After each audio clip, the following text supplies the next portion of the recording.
Internet पे आए दिन अजीबोगरीब घटनाएं होते हैं, डेंजरस अटैक्स होता है, बग्स आते हैं, ग्लिचेस आते हैं। तो इस वाले वीडियो में हम ऐसी 5 घटनाएं देखने वाले हैं। तो फर्स्ट नंबर पे एक यूट्यूब का ग्लिच। आपको पता होगा जो यूट्यूब के व्यूज काउंट है वो नंबर में आते हैं, लाइक 1000 व्यूज, 2000 व्यूज। तो 1000, 2000 ये एक नंबर होता है। और 2012 में गंगम स्टाइल बहुत ही ज्यादा पॉपुलर गाना रिलीज हुआ था और उसने यूट्यूब के व्यूज काउंट का जो नंबर है उसको तोड़ दिया था और इसीलिए वहां पर ग्लिच आ गया था। यूट्यूब काउंट व्यूज में वहां पर कुछ और ही चीज दिखा रहा था क्योंकि बहुत ही ज्यादा व्यूज चले गए थे। और यूट्यूब का जो व्यूज काउंट है वो एक वेरिएबल में स्टोर होता है और वेरिएबल मेमोरी में स्टोर होती है। और वेरिएबल के बहुत सारे डेटा टाइप्स आपको देखने मिल जाते हैं, like integer, float, double, long, ये सारे डेटा टाइप्स होते हैं। अगर आपको प्रोग्रामिंग के बारे में थोड़ा सा भी पता है तो आपको ये सारी चीजें पता होंगी, बट नहीं पता तो कोई दिक्कत नहीं, मैं आपको बता देता हूँ। तो ये सारे डेटा टाइप्स होते हैं जिनका स्पेसिफिक लिमिट होता है नंबर को सेव करने का। लाइक जो बाइट है वो -128 to 128 तक के नंबर को स्टोर कर सकता है। ऐसे इंटीजर, डबल, बहुत सारे ऐसे डेटा टाइप्स होते हैं और ये स्पेसिफिक लिमिट रखते हैं नंबर को स्टोर करने के लिए।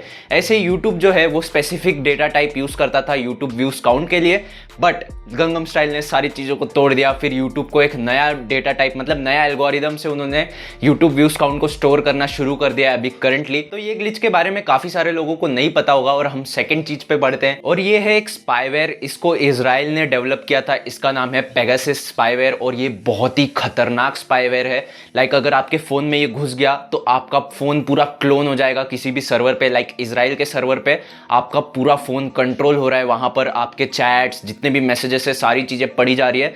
और इसमें आपका फोन का सारा परमिशंस जो है, कैमरा का, माइक्रोफोन का और भी जितने भी परमिशंस है वो एक्सेस होता है उधर सर्वर पर। मतलब आपका फोन लिटरली वहां से यूज किया जा सकता है। आप जो भी बातचीत कर रहे हो वो सब सुना जा सकता है। आपका फोन का कैमरा कभी भी ऑन कर सकते हैं, आपके फोन का माइक्रोफोन कभी भी ऑन कर सकते हैं और आपकी सारी बातें सुन सकते हैं। तो यार ये एक बहुत ही खतरनाक स्पाईवेयर है और इसका यूज मैं आपको बताता हूं। इजराइल ने काफी सारे जगह पे इस स्पाईवेयर को इंजेक्ट किया था। लाइक पाकिस्तान के प्राइम मिनिस्टर इमरान खान के फोन में भी ये इंजेक्ट हुआ था और जितने भी उनकी प्लानिंग थी, जितनी भी सारी चीजें थी, डिफेंस में जितनी भी सारी चीजें यूज हो रही थी, वो सारी चीजें इजराइल के सर्वर पर जा रही थी। और इसी की वजह से इंडिया ने सर्जिकल स्ट्राइक और एयर स्ट्राइक किया था। कंफर्म नहीं है ये बात, बट तो भी ये फीलिंग आ जाती है कि हाँ, ये जितने भी लीक्स हैं, जितने भी इंफॉर्मेशन है, कॉन्फिडेंशियल इंफॉर्मेशन है, वो वहीं से लीक हुई है। और ये वाले जो सॉफ्टवेयर है, ये वाला जो स्पाईवेयर है, एक्चुअली ये बहुत सारे लोगों को इन्होंने इन्फेक्ट किया था इस स्पाईवेयर के साथ में। और इंडिया में भी काफी सारे लोगों को इन्फेक्ट किया था, बट नॉर्मल लोगों के लिए कोई डरने वाली बात नहीं। लाइक हमारे फोन में क्या ही बम बनाने का नुस्खा है। और इस स्पाईवेयर को इंजेक्ट करना बहुत ही ईजी है। 1 क्लिक से ये इंजेक्ट हो जाता है। आपको ईमेल आएगा, बेस्ट स्टडी मटेरियल हेयर, और आप क्लिक कर दोगे उस लिंक पे। तो यार ये भी एक बहुत ही ज्यादा डेंजरस अटैक था इंटरनेट के लिए। और नेक्स्ट पॉइंट पे हम बढ़ते हैं, थर्ड पॉइंट पे। तो 2011 में सोनी प्लेस्टेशन नेटवर्क पे बहुत ही बड़ा साइबर अटैक हुआ था जहां पर 77 मिलियन यूजर्स का डेटा ब्रीच हो गया था।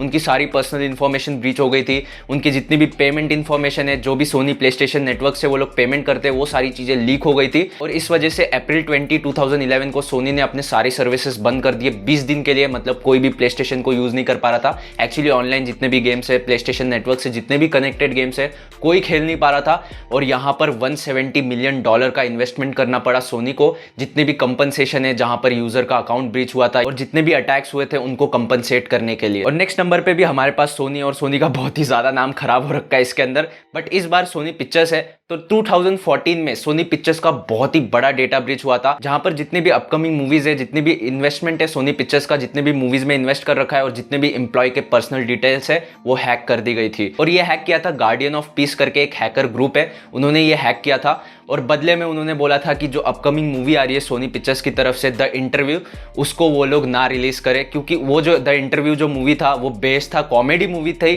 बट उसका जो प्लॉट था वो बेस्ड था असैसिनेशन ऑफ नॉर्थ कोरिया के बहुत ही बड़े लीडर के, किम जोंग करके एक लीडर थे। और बाद में पता चला कि ये ग्रुप जो है वो नॉर्थ कोरिया से ही है, बट नॉर्थ कोरिया गवर्नमेंट ने इसको डिनाई कर दिया था।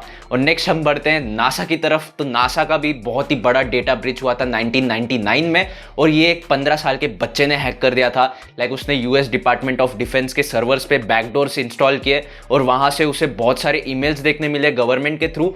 और यूजर नेम और पासवर्ड के साथ उसके सारे मेल्स जाते थे। तो यूजर नेम और पासवर्ड उसने वहां से उठाया और फिर जितने भी नासा के सिस्टम सॉफ्टवेयर थे वहां पर उसने उस सॉफ्टवेयर को क्रैक किया। और उन क्रैक सॉफ्टवेयर के हेल्प से उसने इंटरनेशनल स्पेस ऑर्गेनाइजेशन के अंदर अपनी हाथ डाल दी और सारी चीजें उसे पता चल गई। जितने भी इंफॉर्मेशन है सारी उसके पास आ गई। अमेरिका का स्पेस एजेंसी पहली बार हैक किया था, वो भी 15 साल के बच्चे ने एक तो बहुत ही बड़ी बात थी ये, और इस वजह से नासा के जितने भी सर्वर्स थे 20 दिन तक बंद हो गए थे। तो बस इतना ही था इस वाले वीडियो के लिए। अगर आपको अच्छी लगी हो तो लाइक करो, सब्सक्राइब करो, और भी वीडियोस चेकआउट करो, इंस्टाग्राम पे फॉलो करो, और हम नेक्स्ट वाली वीडियो में और भी कुछ इंटरेस्टिंग सी चीज करने की कोशिश करेंगे। तब तक के लिए बाय।